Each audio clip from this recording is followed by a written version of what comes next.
کہ غیبت کہتے کس کو ہے، کیونکہ بہت سارے لوگوں کو پتہ نہیں کہ غیبت کسے کہتے ہیں۔ تو غیبت کا مطلب یہ ہے کہ کسی شخص کا اس کے پیٹھ پیچھے ایسی بات کرنا کہ اگر آپ اس کے سامنے کرتے تو اس کو برا لگتا، اس کو غیبت کہتے ہیں۔ اور اسی سے ریلیٹڈ صحیح مسلم کی حدیث بھی ہے، نبی صلی اللہ علیہ وسلم نے فرمایا کہ اپنے بھائی کا اس طرح سے تذکرہ کرنا جو اسے ناپسند ہو۔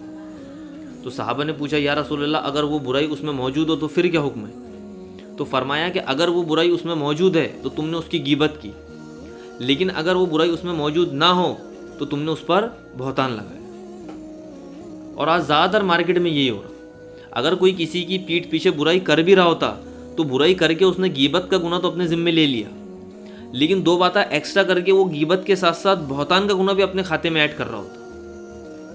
تو آج کے زمانے میں نیکیاں ضائع کرنے کا سب سے بیسٹ آپشن اگر کوئی ہے تو وہ ہے غیبت۔ اگر کسی کو گھر بیٹھے اپنی نیکیاں ضائع کرنی ہے تو وہ ہول سیل کے حساب سے غیبتیں کرے۔ حسن بصری رحمۃ اللہ علیہ کے بارے میں آتا کہ کسی نے ان سے کہا کہ میں نے سنا ہے کہ آپ میری غیبت کرتے ہیں۔ تو حسن بصری نے کہا کہ میری نظر میں تمہاری اہمیت اتنی بھی نہیں ہے کہ میں اپنی نیکیاں تمہیں دے دوں، لیکن آج ہمارے پاس میں اتنی نیکیاں ہو گئی کہ ہم ہول سیل کے حساب سے لوگوں کو نیکیاں بانٹ رہے ہیں غیبت کے تھرو۔ تو آج سے انشاءاللہ نیت کرے اس گناہ سے بچنے کی، یہ عزم کرے کہ آج کے بعد نہ میں کسی کی غیبت کروں گا اور نہ کسی کی غیبت سنوں گا، کیونکہ غیبت سننا بھی اتنا ہی بڑا جرم ہے جتنا غیبت کرنا۔ تو اس سے بچے۔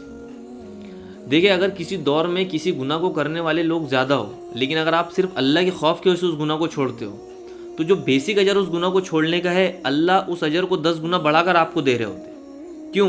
کیونکہ نمازیوں کے بیچ میں رہ کر نماز کی پابندی کرنا کوئی بڑی بات نہیں، لیکن بے نمازیوں کے بیچ میں رہ کر نماز کی پابندی کرنا یہ بڑا مشکل کام ہے۔